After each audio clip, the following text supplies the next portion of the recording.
La diputada señora Denise Pascal.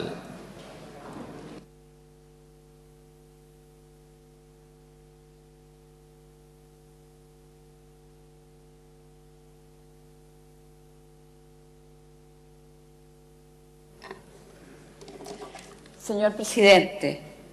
honorables diputados, diputado Guillermo Tellier, presidente del Partido Comunista, colegas, diputados comunistas que nos acompañan en este ejercicio de estos años, estimados compañeros miembros de la dirección del Partido Comunista, exdiputados, concejales, Juventud Comunista, amigos y invitados especiales. Desde la ciencia política se afirma que un partido, para ser tal, debe tener 4 características fundamentales: un referente doctrinario, un proyecto de país, una organización nacional y superar la vida de sus fundadores. Hoy, que participo en el homenaje de la Cámara de Diputados que rinde al Partido Comunista de Chile, celebro que esta organización política, que cumple con creces los criterios anteriormente señalados, haya alcanzado los 100 años de lucha a favor de un ideal: construir una sociedad caracterizada por la justicia social, donde el ser humano pueda realizar en igualdad de oportunidades sus aspiraciones personales y colectivas en solidaridad con otros seres humanos. Un gran líder obrero, Luis Emilio Recabarren,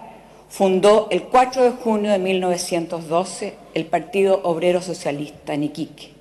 Posteriormente, bajo la influencia de la Revolución Rusa, este partido adhiere a la Tercera Internacional y pasa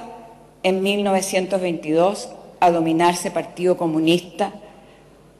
Por ello, legítimamente, el Partido Comunista de Chile cumple los 100 años, un siglo de vida, de ejemplo, de lucha y de constancia en nuestro país. Neruda lo expresa en un poema de homenaje a Recabarren. Y este habitante transformado que se construyó en el combate, este organismo valeroso, esta implacable tentativa, este metal inalterable, esta unidad de los dolores, esta fortaleza del hombre, este camino hacia mañana, esta cordillera infinita, esta germinal primavera, este armamento de los pobres, salió de aquellos sufrimientos de lo más hondo de la patria, de lo más duro y más golpeado, de lo más alto y más eterno, y se llamó Partido Comunista, ese fue su nombre. Recabarren, organizador de la clase obrera en las salitreras, quien también fuera electo diputado, sin poder asumir por la situación que se daba en ese momento,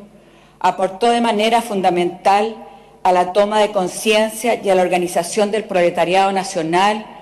organizaciones que se extendieron en las minas del carbón, a los puertos de nuestro país,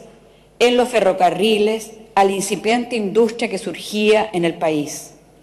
En este proceso participan otros partidos, el Partido Democrático y posteriormente el Partido Socialista, que nació en 1933 durante la grave crisis del capitalismo mundial. Desde temprano el Partido Comunista sufrió la consecuencia de gobiernos autoritarios y represivos. Fue así como bajo la presidencia del general Ibáñez del Campo, entre los años 1927 y 1933, se persiguió a las organizaciones opositoras, encarcelando y relegando a sus militantes y dirigentes, entre los cuales se encontraban los comunistas, quienes mayoritariamente fueron relegados a la isla de Pascua, entre ellos Luis Corbalán Lepe, destacado dirigente y luego senador y presidente del Partido Comunista. Durante ese periodo, el partido no se doblegó, siguió viviendo en la clandestinidad y trabajando por la unidad de nuestro país. La presencia del Partido Comunista en la historia política de Chile ha sido importante desde su nacimiento. Aportó a un gran proyecto de país a través del Frente Popular, coalición que en 1939 llevó a la presidencia de la República a Pedro Aguirre Cerda, cuyo gobierno cambió el paradigma del desarrollo, sustituyendo el agotado sistema de dominación oligárquico por un proyecto de modernización productiva y desarrollo industrial que se denominó desarrollo hacia adentro. Durante la Segunda Guerra Mundial, el Partido Comunista trabajó por la unidad antifascista y democrática, aportando a la formación de la Alianza Antifascista, cuyo propósito fue apoyar política y materialmente a los países aliados en la guerra contra el eje integrado por Alemania, Italia y Japón. En 1942 apoyó la candidatura presidencial de Juan Antonio Ríos y en 1946 nuevamente apoyó al radical Gabriel González Videla, quien, al asumir, nombra a 3 comunistas como ministros de Estado. No obstante, por presiones de Estados Unidos y otras, pidió la renuncia a sus ministros comunistas.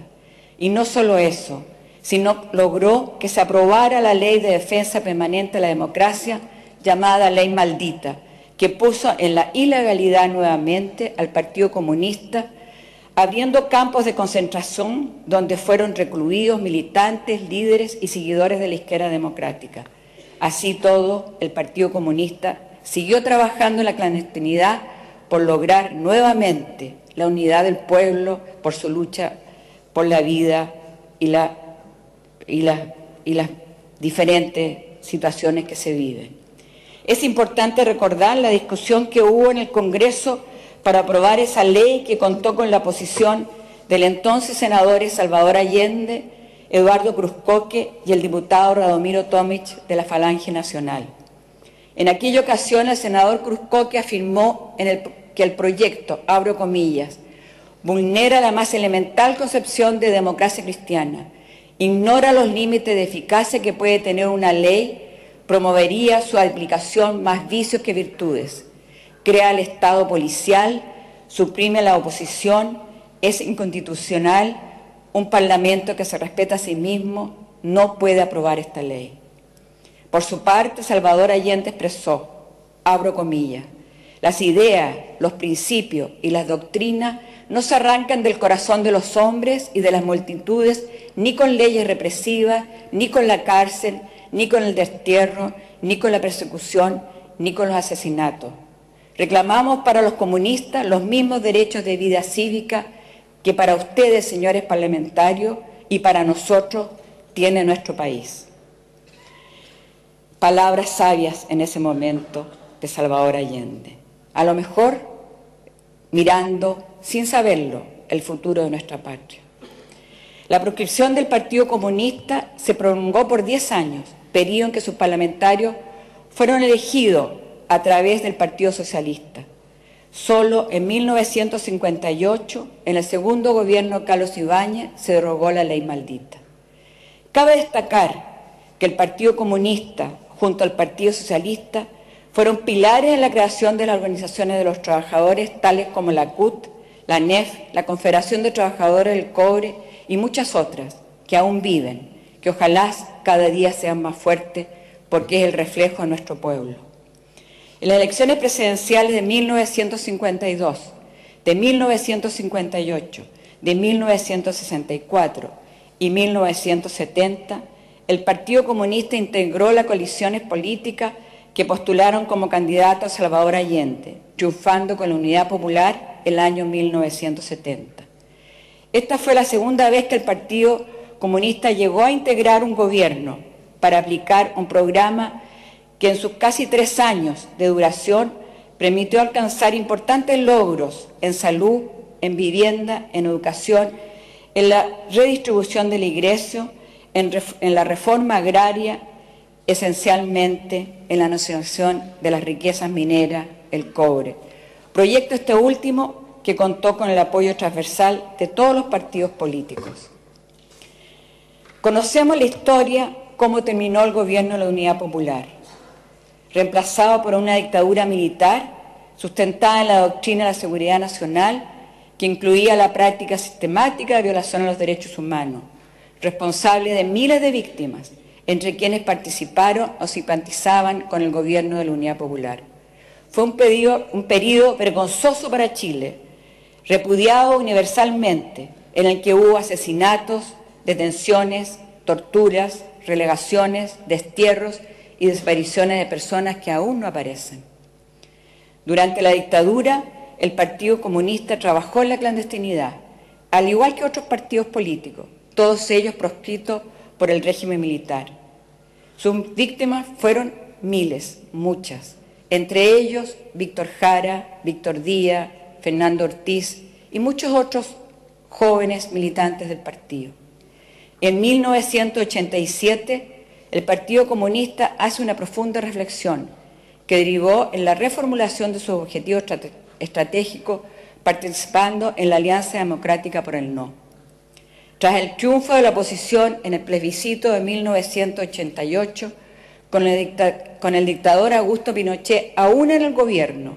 el Partido Comunista, junto al Partido Socialista y otros, conforman un partido instrumental, el Partido Amplio de Izquierda Socialista, País, y se presenta en las elecciones de 1989, formando la coalición electoral Unida por la Democracia junto con el Partido Radical Socialdemócrata. En la elección presidencial de ese año, el Partido Comunista, sabiendo sus diferencias con la democracia cristiana, apoya al candidato único de la oposición, mirando el futuro de nuestro país, mirando la democracia como un partido demócrata,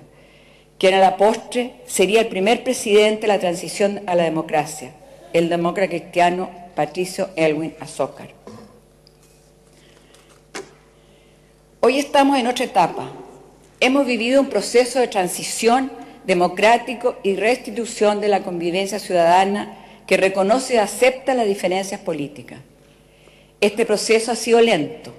Después de más de 20 años del término de la dictadura que destrozó nuestra vida republicana,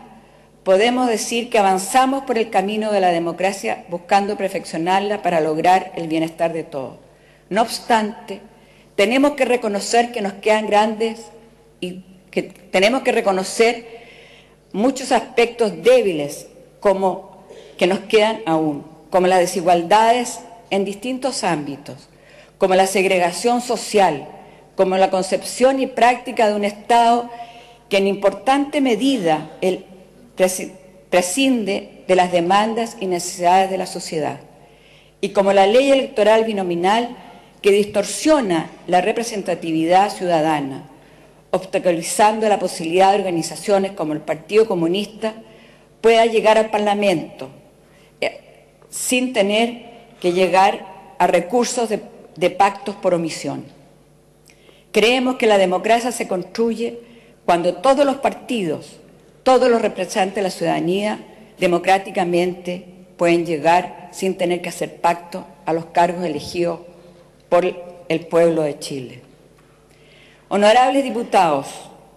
hoy el Partido Comunista no ha perdido su camino. Construir el socialismo en Chile en el marco de la democracia es su eje central, lo que ha sido una tradición de la izquierda chilena. Con motivo del cumplimiento de sus 100 años de vida en representación del Partido Socialista de Chile, me adhiero al homenaje que hoy le rinde la Cámara de Diputados a este partido. Homenaje que hago extensivo a sus grandes figuras del mundo cultural como Pablo Neruda, Víctor Jara, Violeta Parra, Volodya Teltman, entre otros, y a quienes han ejercido como sus dirigentes, entre ellos Luis Corbalán, Mireya Baltra, Julieta Campuzano, Ricardo Fonseca y Gladys Marín, entre muchos otros, adultos y jóvenes que han guiado este partido durante los 100 años. Y sobre todo, a los muchos que fueron víctimas de la dictadura por defender sus principios por la vida. Con toda la fuerza de los que han vivido en estos 100 años, que han hecho que este partido tenga la vida y la presencia en nuestro país, por todos aquellos que luchan hoy día con la fuerza de la juventud del Partido Comunista y la fuerza del partido, por seguir cambiando esta sociedad para que sea justa e igualitaria para todos nosotros y para todo nuestro pueblo, quiero rendirles el homenaje correspondiente. Y por último, señor presidente, decir que un gesto republicano me hubiera gustado ver a todos los colegas en esta sala, porque creo que la democracia se construye no solo con palabras, sino también con presencia. Agradecer al diputado Brown por sus palabras de reconocimiento al Partido Comunista y decirles que desde adentro del corazón, desde la vida propia que uno ha llevado en este mundo, que seguiremos luchando por una sociedad justa, igualitaria, para todos en nuestro país. Gracias, señor presidente.